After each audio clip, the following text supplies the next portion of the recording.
Yo les amis, j'espère que vous allez bien. On se retrouve pour l'actualité sportive du côté du Real Madrid et du FC Barcelone. Lionel Messi, le plus grand Barcelonais de l'histoire du football, les amis, a décidé d'être madrilène. Si lui, il a décidé d'être madrilène, pourquoi pas vous? Du côté du Real Madrid, les amis, Toni Kroos a enfin décidé de rester au Real Madrid. Vous allez comprendre pourquoi je dis ça. Et du côté du FC Barcelone, les amis, pendant que tout le monde pensait que c'était la reste là-bas, pendant que tout le monde pensait qu'au Mercato, ils étaient morts, là, ils viennent de surprendre tout le monde. Ils ont retrouvé le nouveau Ronaldinho, les gars, qui va rivaliser avec Kylian Mbappé au Real Madrid. C'est une dinguerie, j'étais vraiment pas prêt. Vous allez être choqués de l'identité du joueur, les amis. Pour ne rien rater, les amis, restez bien jusqu'au bout. Lâchez le petit pouce bleu qui aide au référencement. Sans plus tarder, les gars, c'est parti. Aujourd'hui, les amis, on commence avec le Real Madrid. Comme vous pouvez le voir à l'image, le Real Madrid a remporté ses 9 dernières finales de Ligue des Champions disputées de 1998 jusqu'en 2024.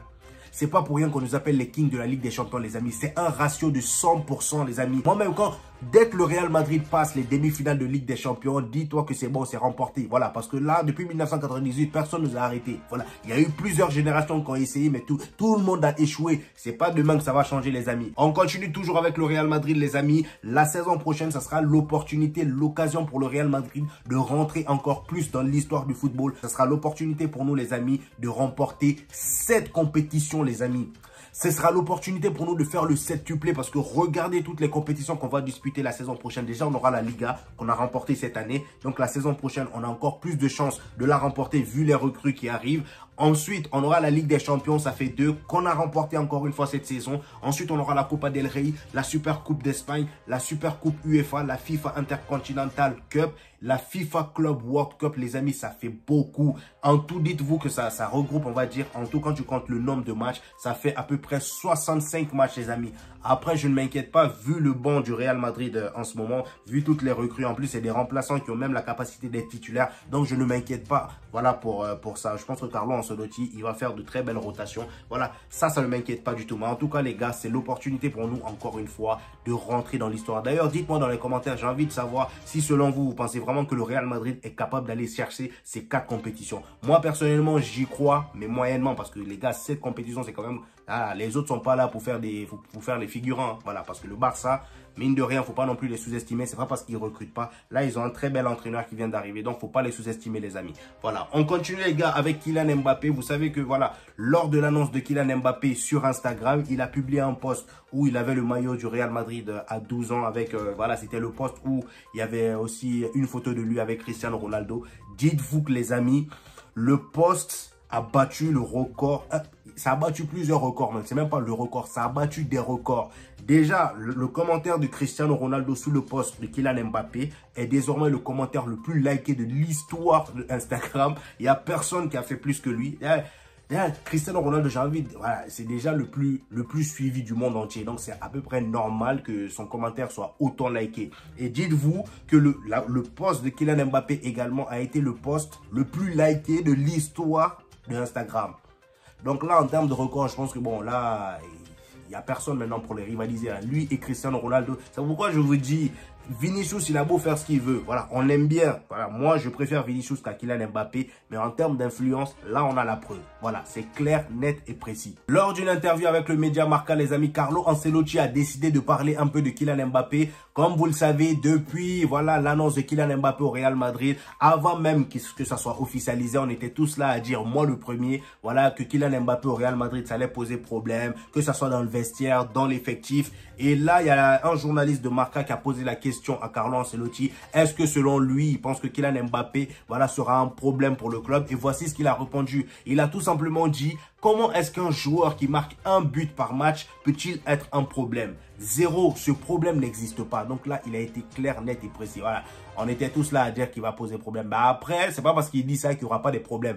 J'espère vraiment qu'il n'y aura pas de problème. Voilà, c'est un gros joueur. J'espère qu'il va bien s'intégrer. Encore une autre déclaration de Carlo Ancelotti, les amis, en lien avec Kylian Mbappé, mais cette fois-ci avec le média Relevo. Carlo Ancelotti a été clair, les amis. Pour que le Real Madrid fonctionne, Vinicius doit être heureux, satisfait de son rôle et être important. Et il a enchaîné en disant que le Brésilien et Kylian Mbappé vont alterner en attaque. La flexibilité sera totale. C'est ce que je vous ai dit dans une de mes précédentes vidéos. Voilà, il a fait comprendre que Vinicius et Kylian Mbappé vont alterner, c'est-à-dire attaque et ailier gauche. Ça va alterner. Voilà. Breaking news les amis, le Real Madrid va faire une offre de 35 millions d'euros pour Alphonso Davies du Bayern Munich dans les 10 derniers jours du mois de juin s'il n'a pas prolongé avec le Bayern Munich. Donc franchement les gars, moi j'ai hâte que Davies arrive. J'ai comme l'impression que voilà, les gens n'y croient pas trop. D'ailleurs, on n'en parle pas vraiment beaucoup comparé à voilà, Kylian Mbappé. En même temps, j'ai envie de dire, c'est pas le même profil de joueur, c'est pas le même engouement, c'est normal. Mais franchement, moi j'ai hâte de voir Davies au Real Madrid. On enchaîne avec Dani Ceballos les amis. Le départ de Toni Kroos est une mauvaise nouvelle pour lui. Voilà, l'Espagnol aurait pu quitter le club plus facilement si Kroos était resté. Voilà, c'est vrai que Dani Ceballos, il y avait des pourparlers, il y avait des rumeurs qui disaient qu'il allait quitter le Real Madrid en fin de saison, voilà, cet été. Mais finalement, là, avec le départ de Kroos, étant donné que les deux ont à peu près le même profil, bon, même si moi, je les... Voilà, Ceballos, pour moi, ça sera à la même table, même sur une chaise à côté de Toni Kroos, c'est pas possible. Mais au moins, ils ont à peu près le même profil, voilà. Et là, ils disent, le média Relevo nous dit, Dani Ceballos ne veut pas être remplaçant, mais le Real Madrid ne veut pas le laisser partir car il le considère comme un bon joueur de banc. Ça fait mal, hein. Dani Ceballos, moi à ta place, j'entends ça, je me barre. Voilà. Mais en tout cas, le Real Madrid te considère comme un bon remplaçant. Ça fait toujours plaisir. Être remplaçant au banc du Real Madrid, les amis, c'est bien, c'est élitiste. Je sais pas comment on dit, mais en tout cas, c'est très bien. Voilà. Et là, le média Relevo enchaîne en disant, seule une grosse offre pour Ceballos changerait la donne. Parce que là, il est sous contrat, je crois. Voilà. À part une grosse offre pour Ceballos, le Real Madrid ne va pas le laisser partir. Mais en tout cas, là, moi, j'aurais pas aimé cette déclaration, enfin, en tout cas, cette information-là sur moi. Voilà, ça fait mal au fiac. Les amis, on enchaîne avec Toni Kroos. Cette fois-ci, les gars, information très importante. C'est une information inédite d'ailleurs. Voilà, le média Foot Mercato nous informe que Toni Kroos va rester au Real Madrid. Voilà, vous allez me demander, mais pourquoi il a déjà dit qu'il quittait le Real Madrid? Oui, c'est pas ce que vous pensez. Écoutez bien, à 36 ans, Toni Kroos a annoncé officiellement qu'il mettra un terme à sa carrière de joueur à l'issue de l'Euro 2024. Cependant, le milieu de terrain ne va pas trop s'éloigner des terrains verts, voilà, ni du Real Madrid. Interrogé sur sa future vie, le futur ex-merengue a révélé qu'il allait rester dans la capitale espagnole pour travailler au sein de la Casablanca. Voilà, et voici sa déclaration. Il dit « Je serai toujours avec ma famille. Je vais continuer le podcast avec mon frère Félix. » Voilà, il a un podcast YouTube, je crois, avec son frère qui s'appelle Félix apparemment. Et je travaillerai dans l'académie des jeunes joueurs du Real Madrid. Donc, il va travailler à la Castilla, comme Raoul, comme Xabi Alonso à l'ancienne. Après, je ne sais pas s'il va être entraîneur. À voir, je vous tiendrai informé les gars de l'évolution de cette histoire. Maintenant les amis, il y a les Barcelonais qui vont chialer. Les Barcelonais auront la haine parce que là on va parler de la déclaration de notre cher Lionel Messi. Maintenant les amis, je peux dire que je suis un fan de Lionel Messi, un vrai fan, même si, je vais pas vous mentir, je l'aimais bien quand même. Mais Lionel Messi a déclaré publiquement que le Real Madrid est le meilleur club du moment. Voilà, actuellement, j'ai envie de dire le meilleur club de l'histoire, mais ça, il va jamais le dire. Comme vous le savez, actuellement, c'est la trêve internationale et Lionel Messi a été interviewé par un média argentin. Ils lui ont demandé un peu quel était le meilleur club actuellement. Et voici ce qu'il a répondu. Il dit, le Real Madrid est la meilleure équipe du monde. C'est l'actuel champion d'Europe. Voilà. En termes de résultats, le Real est le meilleur. En termes de performance, c'est Manchester City le meilleur, dirigé par Pep Guardiola. Donc là, il montre clairement que Pep Guardiola, voilà, il est amoureux du football de Pep Guardiola. C'est pas, voilà, c'est pas un scoop. Ça, on le savait depuis longtemps. Mais le fait qu'il dise que le Real Madrid est le meilleur club actuellement, voilà, franchement, moi, ça me fait plaisir de voir ça sortir de la bouche. Parce qu'il y a des Barcelonais, malgré leur nullité actuelle, voilà, ils sont tellement fiers, mais ils vont jamais dire que le Real Madrid est le boss actuel. Voilà, ils vont jamais le dire. Maintenant, les amis, on part du côté du FC Barcelone. Là, il y a de grosses news, les amis, tenez-vous bien. Là, on va commencer par la partie Mercato. Il faut savoir que Nico Williams a trouvé un accord avec le FC Barcelone. Voilà, le camp de Nico a confirmé au Barça que le joueur donnera son feu vert dès que le Barça enverra une offre officielle. Le Barça a informé à son tour au clan de Nico Williams qu'ils payeront la clause libératoire. Donc après, je ne sais pas à combien s'élève sa clause libératoire. J'aurais dû le voir d'ailleurs. Je suis désolé les gars. Donc ils sont prêts à débloquer sa clause libératoire pour le faire venir. Après, je ne sais pas si les Barcelonais, parce qu'il y avait, on va dire, un gros débat sur Twitter. Il y a des Barcelonais qui préféraient aller récupérer, comment il s'appelle, Diaz de Liverpool. Et il y a d'autres qui disaient que voilà, Diaz était un peu trop vieux. Ils préféraient aller prendre Nico Williams. Après, les Barcelonais qui sont en train de regarder la vidéo, dites-moi dans les commentaires qui, selon vous, entre Diaz de Liverpool et Nico Williams, vous prendriez, voilà, au FC Barcelone actuellement. Et d'ailleurs les amis, là on a un aperçu un peu des dépenses, voilà, du style de dépenses des deux clubs, c'est-à-dire le Real Madrid et le FC Barcelone. Quand on prend par exemple le Real Madrid, vous pouvez voir que voilà, Vinicius il a coûté 45 millions, Rodrigo également 45 millions et Kylian Mbappé 0 €. En tout on a 90 millions. Maintenant, quand tu prends cette attaque-là et tu compares à l'attaque de chez d'en bas, là, les voisins d'à côté, voilà, tu peux voir, eux, ils sont déjà à 153 millions. Tu te dis, waouh, il y a des gros joueurs. Sauf que non, les gros joueurs, c'est qui?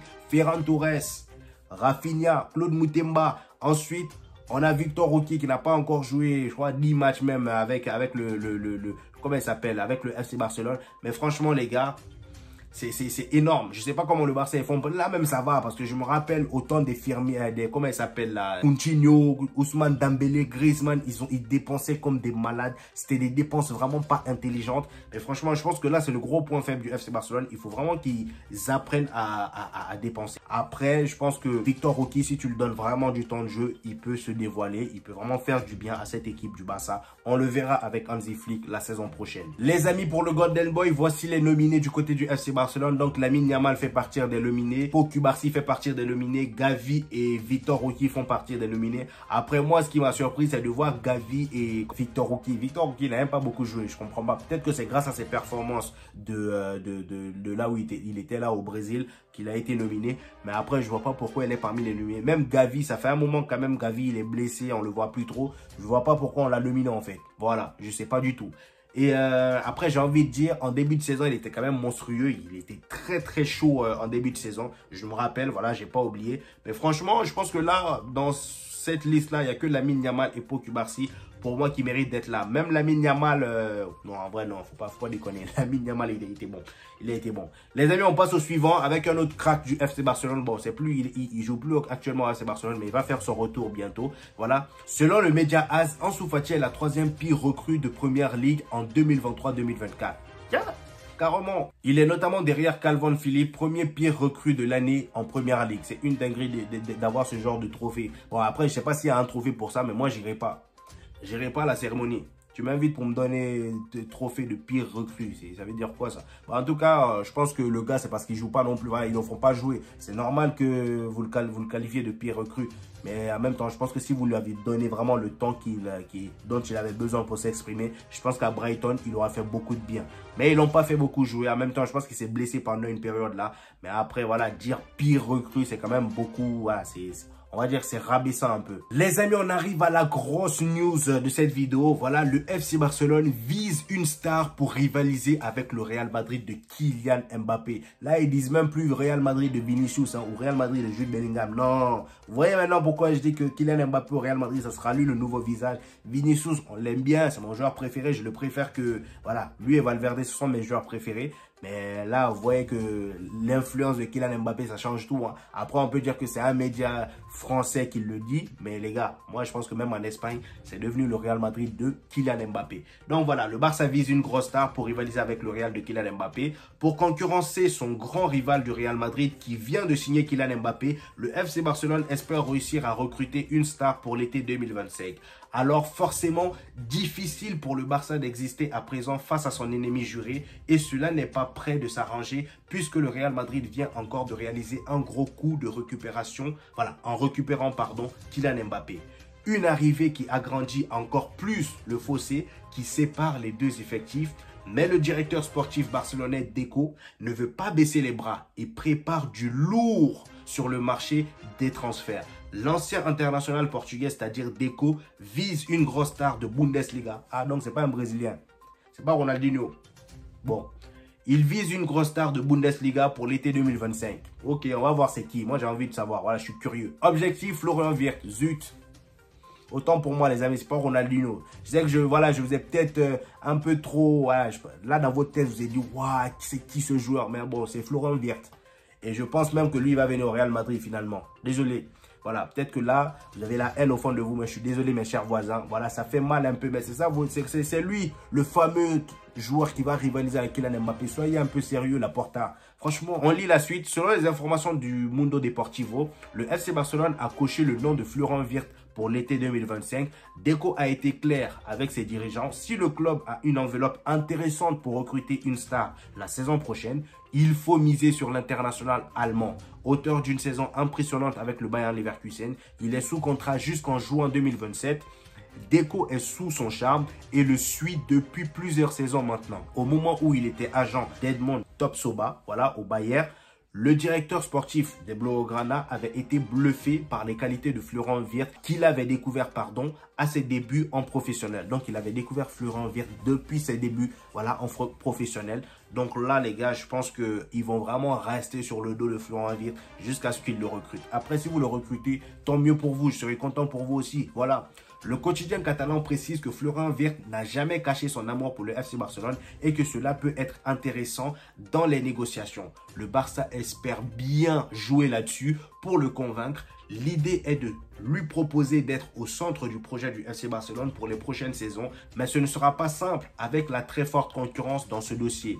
Outre la grosse somme que réclame le Bayern Leverkusen, parce que oui, en ce moment, c'est clairement le meilleur joueur du Bayern Leverkusen et même de la Bundesliga. Donc, je pense que le Bayern Leverkusen ne vont pas le laisser filer comme ça. Ils vont poser une grosse somme, voilà, ils vont demander une grosse somme. Donc, c'est soit le Barça lâche ça ou le Real Madrid lâche ça. Bah, après, j'ai envie de dire, entre les deux, en termes d'argent, je ne sais pas qui va lâcher le premier, mais on sait tous. Hein. Voilà, c'est pas un secret pour quelqu'un.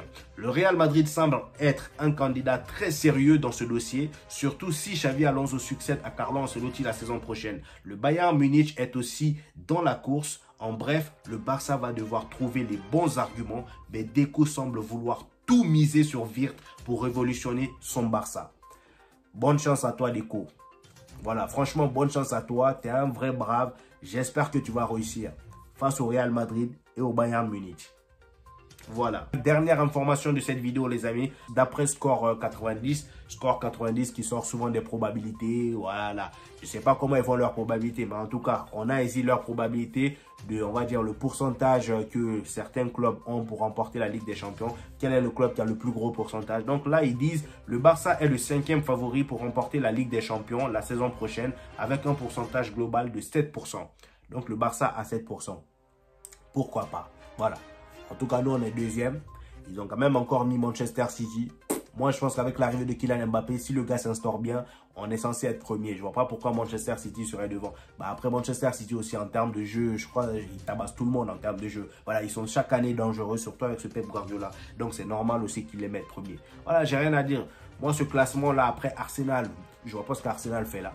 Je ne vois pas ce qu'Arsenal fait là. Même Liverpool, je ne vois pas ce que Liverpool fait là. Ils ont perdu Jürgen Klopp. L'équipe, c'est un fiasco total. Voilà, même avec Jürgen Klopp, ça a eu du mal. Donc, sans Jürgen Klopp, je ne vois pas ce qu'ils vont aller faire en finale de Ligue des Champions. Après, il peut y avoir des surprises. En tout cas, voilà, donnez-moi vos avis sur cette liste. Je ne sais pas ce que vous allez dire, mais je vais vous répondre dans les commentaires comme d'habitude, les amis. On va en discuter. Voilà. Donc, c'était tout pour aujourd'hui, les amis. J'espère que vous avez kiffé la vidéo. Lâchez-moi ce petit pouce bleu qui fait toujours plaisir. Ça aide au référencement. Et on se dit à la prochaine vidéo, les amis. Peace!